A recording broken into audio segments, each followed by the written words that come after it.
Maita yenyu tinokutendai zvikuru.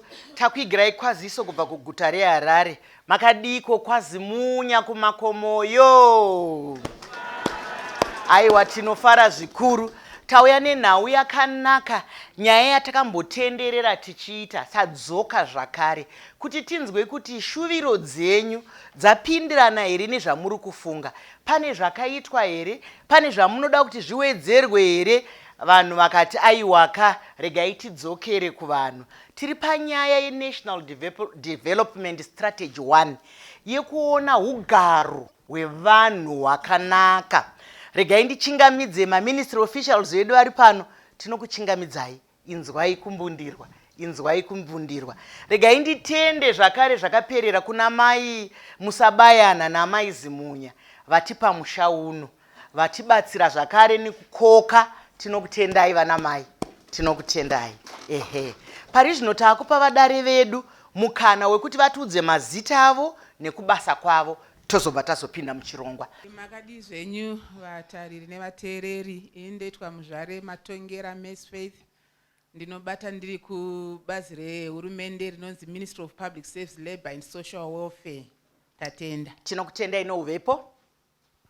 Makadi vagare kwaZimunya, tinofara kuva pakati penyu. Zita rangu ndinoita Blessing Tinarwo. Ndinobata ndiri kubazi rinoona nezvekuvandudzwa kweupfumi hwenyika yedu, Ministry of Finance and Economic Development. Ndiri kuDepartment rezvekufambisa kwemashoko, chinova chiitwa chitsva chakaiswa neSecond Republic, maministry ese ane madepartments ecommunications, kuti tigare tiri pamwe chete neruzhinji tichivaudza zvatinoita nekunzwa kuti ndezvipi zvavanoda kuti zviitwe maringe nekusangana nezvinodiwa nemutungamiri wenyika takatasana neVision 2030. Maita tinokutendai nouvepo. Makadi vagari vemazimunya, vadiwa vateereri nevatariri vechirongwa chino. Indoitwa Tongaita Ruona, ndabva kuReserve Bank of Zimbabwe, ndichibata ndiri kuDepartment reEconomic Research. Mazvita. Tinokutendai nouvepo. Apa pane vamwe vadare varipo apa tichazonzwa kana votaura nesu. Asi ndinoda kuti musununguke. Iye zvinondoda kuti vangoparura nyaya yavo nokuti hatigone kutanga kuziva kuti kutaura nenyaya iyi padanaika, asi kuziva mbuya huudzwa. Handidi kuti muti hatina kuzvibata isi saka tisina kubvunza mubvunzo. Ndinoda kuti mubvunze zvamusina kubata. Nekuti munosara kwaZimunya muri mumashure. Handiti manzwa pane vamwe wataura pano kuti tinogadzira mabridge, tinogadzira mugwagwa. Nezuro bridge repaHuku rinoenda kumusiko huku apa takaita maawa tiripo. Handiti mukabvunza injiniya vanokudzai kuti zvichafamba rini. Handiti? Saka apa ndingokutipirai zvinotaurwa nevadiki. Handiti? Saka musanyare, hapana anosekwa, hapana anotadza kana tiri Mai Chisamba Show. Ndoda kuti musununguke. Regai ndimbotanga naMai Tinarwo. Mukatiti de parurai nyaya yenyu. Saka ngatiteererei kana vari kuparura dzinyaya dzavo. Ndakutenda Mai Chisamba. Ndofunga tese tinoziva kuti mutungamiri wenyika mugore ra2018 pane rugwaro rwakaparura runonzi National Vision 2030. National Vision 2030 ndo yatichafamba nayo kubva mugore rakaiswa 2018 kusvika 2030, richitaridza kuti tichafamba sei sevanhu vemuZimbabwe kuti tiumbe upfumi hwenyika yedu, kuti tibve padanho ratiri rakadzikira kusvika padanho rakakwira repamusoro rokuti tinenge tava nequality of life kana kuti upenyu hwakanaka, tine mvura yekunwa yakachena, tine zvimbuzi zvekushandisa zvakanaka, tine mugwagwa inofambika, tine madiridziro nechikafu chakakwana. Saka gwaro ra2030 revision iri rine mapati matatu. Rimwe rinonzi National Development Strategy 1 ndo ratiri kushanda naro ike zvino, rakatanga mugore ra2021 kusvika gore ra2025. Kumashure uko kwatakabva kwanga kune rainzi Transitional Stabilization Program rakatanga mugore ra2019 kusvika 2020. Transitional Stabilization Program yanga iripo kungosimbisa hwaro. Sezvazvo zvatinoziva kuti kana tichivaka imba tinotanga taisa foundation, toona kuti zvedu zvadzikama zvaterama kuti akwanisa kuvaka tichienda pamusoro. Ike zvinezvi kutanga pa National Development Strategy 1 tikushanda pamwe chete sehurumende, nonga mazviona kuti kuti pane mapandi akasiyana-siyana akarepresentwa pano veku-RBZ, veku-ministry ezvekudya, veku-agriculture vanorima nevemagetsi. Zvese zvozvo zvine zvazvinobatsira kuti tiite kuti muono wenyika ukwanise kuzadziswa. Isusu ku-Ministry of Finance bandiko redu ratinonyanya kushanda naro nderenonzi Economic Growth and Stability. Tinoda kuti tive neupfumi hwakadzikama, mari yedu ichitenga, ichikwanisa kuti tikwanise kuplana zvakanaka zvakarongeka. Tinobata zvakanyanya neve-Reserve Bank of Zimbabwe mukati mekuzadzisa zvakawanda zvichazozvinzwa pamberi. Ndatenda Mai Chisamba. Izvozvo vaparura nyaya yavo. Nhaika ndoenda pana Mai, parura iwo yenyu. Ndotenda Mai Chisamba. Isi tiri kubazi rezvinoona nezvekusimudzirwa kwevanhu munharaunda matinogara umu. Bazi redu ndisi tinoona kuti hapana ari kusara here nenzara. Hatidi kuti vanhu vafe nenzara. Hurumende pairi kutaura kuti Vision 2030 hapana anosara kumashure, hapana anozosara achiti ndashaya chekudya. Ndisi tinobatsira nguva yaya kana kuti kwaitika drought kwashayikwa chekudya, hurumende inopindira ichibatsira. Hatidi kuzwa kuti vana vatadza kuenda kuchikoro vashayirwa school fees. Hurumende inobatsira kubudikidza nebazi redu neyatinoti BIM iya yatinobatsira kuti vana vari kuprimary school kusvika kusecondary school hapana anofanirwa kusara. Basic education, mwana wega wega ngaawane kodzero yekuenda kuchikoro. Nemamwe matambudziko akasiyana-siyana kuti watadza kubhadhara kuchipatara, waenda kuchipatara washaya mari yekubhadhara kuchipatara, hurumende inobatsira. Washaya chekudya chacho mumba, washaya chekubata, hurumende inobatsira. Munoenda kumaofisi edu social welfare, zvese zvinenge zvichikutambudzai maererano nougaro hwenyu ndosati kuti ngatiendei tese towards Vision 2030 hapana anosara. Tinotenda. Yaparurwa nyaya nai. Asi muri kuona kuti zvine uhofisi ka zvine maitirwo azvo. Havasi kuti kana mukasvika munin'ina wako akudyira sadza rako wakuvatsvaga kuti ndane nzara sadza riye radyiwa. Tiri kutaura zvihombe. Handiti ka. Tomboya baba, parurai nyaya yenyu. Zvakanaka Mai Chisamba. Sekutaura kwandaita indobva ku-Reserve Bank of Zimbabwe. Ndofunga vakawanda mazuva ano Reserve Bank of Zimbabwe ishoko rinogara riri pamuromo penyu. Zvikuru kana muchinge maita maproblems ndoba tinonyanya kunzwa kuti ko Reserve Bank iri kupi. Aiwa, isu basa redu seReserve Bank tiri bhanga guru renyika, tiri bhanga rehurumende. Hurumende inobhenga nesu zvamunongoita imi nemabhengi. Uyezve tiri bhanga remamwe mabhanga. Zvichireva kuti mamwe mabhengi ese amunoshandisa aya tisu tinomaregister, tisu tinomakotsvera kana kusupervisa. Ndinovimba kuti tichabatana zvakanaka musangano watiri tichitsanangurirana pane pamwe pamunenge musiri kunzwisisa. Isu tichinzwawo zvichemo zvenyu sokuti isu Reserve Bank tinongove kuHarare nekuBulawayo kunoku munonyanya kushanda nemabhengi. Nhasi mukana wenyu wekuti tinzwanani nemi. Izvozvo inini ndogara ndichingokutipirai handitika nekuti tinodzorowa kunzungu nekunyimo. Ivava kana muda kubvunza futi zvemaretsi kuti yazokwira reti yazoita sei vari pano nhasi. Handiti sunungukai, ngatisangane muchikamu chinoteera.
kumakomoyo kwaZimunya chirongwa chiri kukotsverwa bazi redu rehurumende rinotarisa upfumi nekuvandudzwa kweupenyu hwakanaka. Ndo ratiri ratipa chirongwa ichocho. Ndombotanga ndauya pane mudikani wechidiki, mukwasha wechidiki. Maita basa. Mubvunzo wangu inini wakananga kune weRBZ neMinistry of Finance. Upenyu hwatirurarama izvizvi nemari dzatinoshandisa, tongoti cost of living yacho yave very high, which means kuti inflation ndo iri kuti affect. So tinoda kuziva kuti zvidanho zvamuri kutora kuti tigadzirise izvozvo ndezvipi. Ndakambonzwa vachiti mari kana uchishandisa mari tinoshandisa ma-US nema-ZIM dollar handiti. Toda kuti mari yedu iite competitiveness pakuexporta handiti. But tichidaro inoita sei competitiveness whilst iri very low performing kana kuti value yemari yedu iri very low, which means kuti exchange rate yakadi yakashata ina kumira zvakanaka handiti.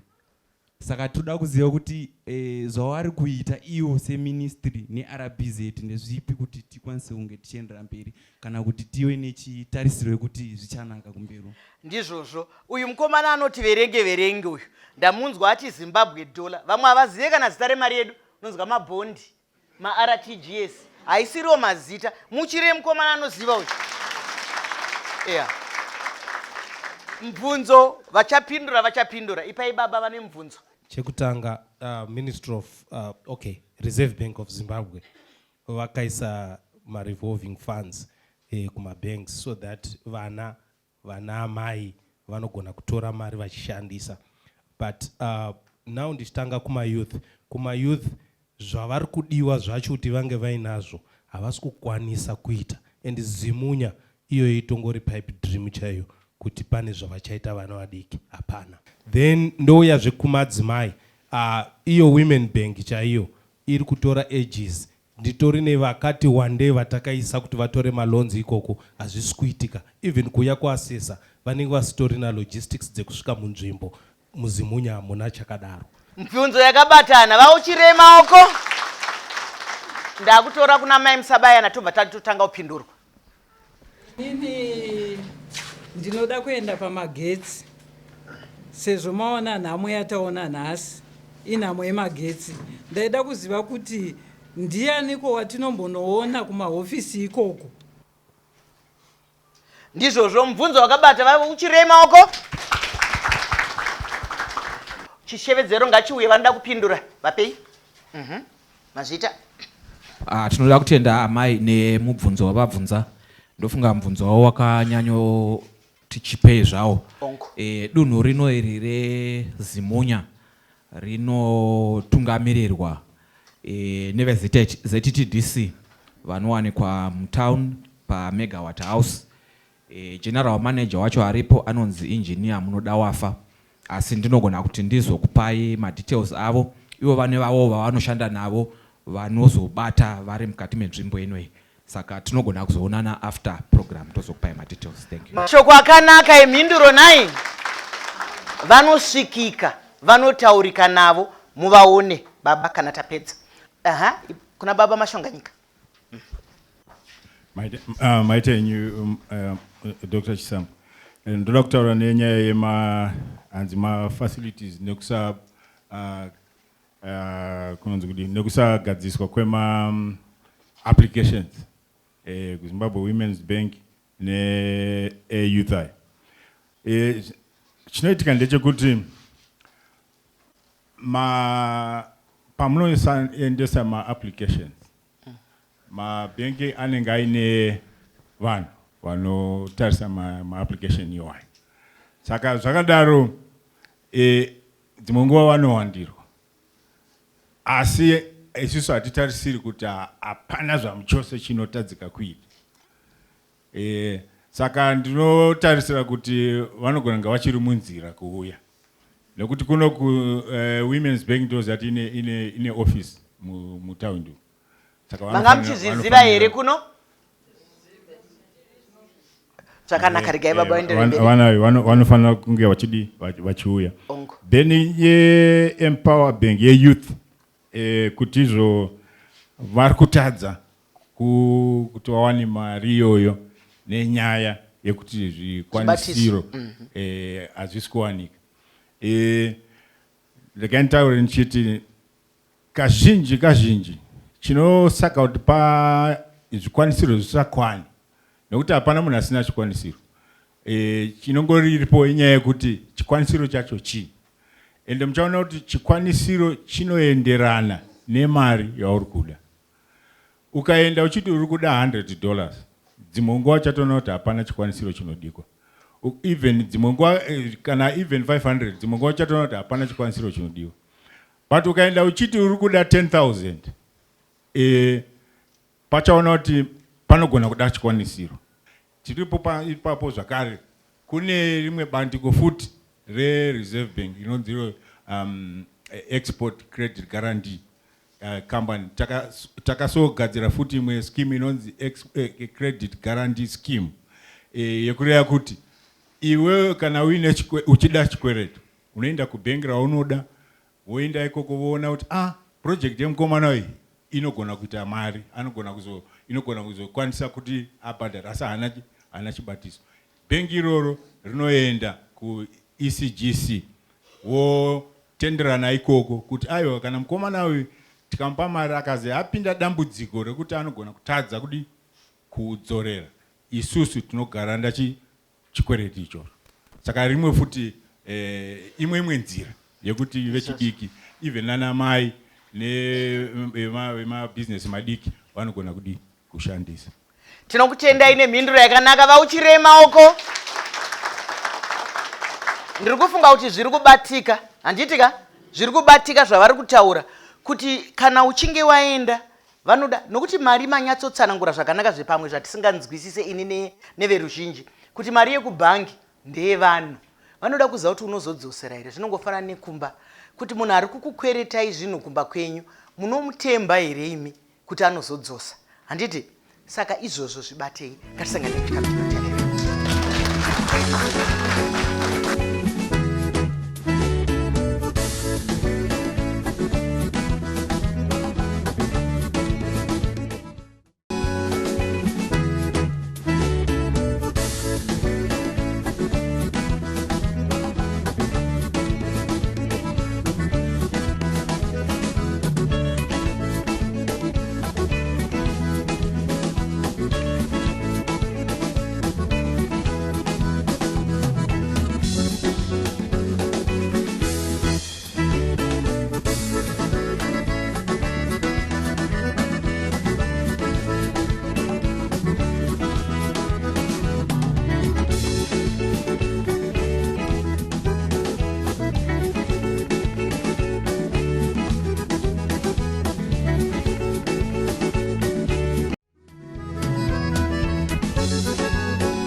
Vadikani nyaya yatanga nai yekuti tikabvunza mubvunzo tonzwa kupindurwa. Kana muchinzwa kuti hamuna kupindurwa, sunungukai kuti aiwa mubvunzo wedu hauna kupindurwa pakati. Vanhu vari pano havakunyeperei. Anofanira kudavira mubvunzo wacho kana asipo. Vanogona kutiudza kuti uyu mubvunzo wenyu uyu unoda kudairwa nevanhu vekwakati, itai zvakati mubatane navo, handiti? Nekuti hatingodaira mibvunzo isina kutarisana nezvatiri kushanda. Ndakuya kuna Taruona. Mazvita ndinoda kuya ndakanangana nemubvunzo wabvunzwa namukoma maererano nekuti sei mitengo yemuno munyika iroramba ichikwira kana kuti inflation. Ongororo yatakaita ndeyekuti inflation yedu kana kuti kukwira kwemitengo kuri kunyanya kubva pakusadzikama kwesimba remari yedu, toti exchange rate. Saka US dollar iri rawanikwa rine pressure yakanyanya yezvinhu zvitatu. Kune vari kuda kutenga naro, kune vari kuda kutenga naro kunze kwenyika, nevari kuda kutenga naro muno, kune vari kuda kungoribata chete rakaenda pasi pepilo vachingoti upfumi hwedu usarasikirwa. Saka pressure yo yakanyanya pa US dollar. Ndo zvimwe zvazvikonzera kuti exchange rate yedu isadzikama. Masvondo mwedzi mishoma yapfuura tikauya tikaunza inonzi gold backed digital token. Iyi yakureva kuti zvakangofanana nezvatinongoita kana tichishandisa mari dzemasaisai dziri mumawaleti medu dziya dzekuti kana tichida kutransfer kune uyo neuyo tinongoitora kuti imari, asi kumberi kwazvo kana kuti kuseri kwazvo rakatsigirwa negoridhe chairo. Ndizvozvo mashoko etsanangudzo 9. Ndinovimba kuti hauna kurasika mukutsanangurwa kwazvo ikoko. Mai, ndichauya kwani.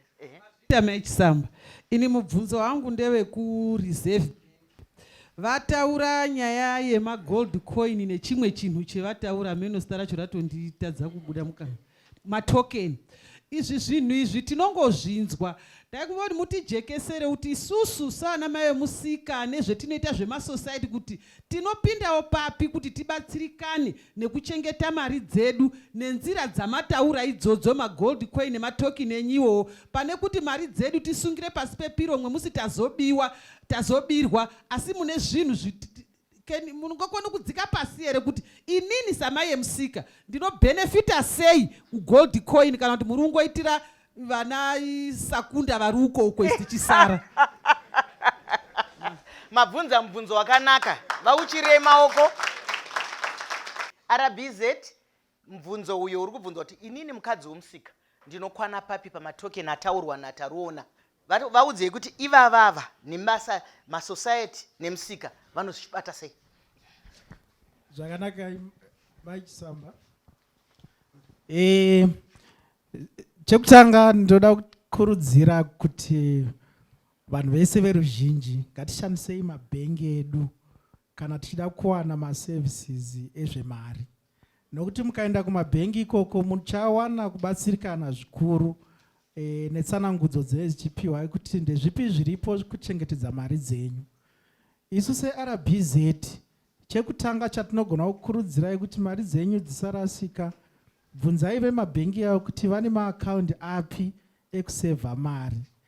Gold coin iri isu veReserve Bank tisu tinorigadzira, asi mabhengi enyu anouya achiritenga kuReserve Bank kuitira kuti vanenge vachida kuchengeta mari dzavo dziri mugold coin vanenge vakutenga kubva kubhengi. Maita basa ndofunga mai vazvinzwa kuti kana mukanga maenda kumabhanga enyu chiri kukurudzirwa panapa ndechekuti musaite matrix banking.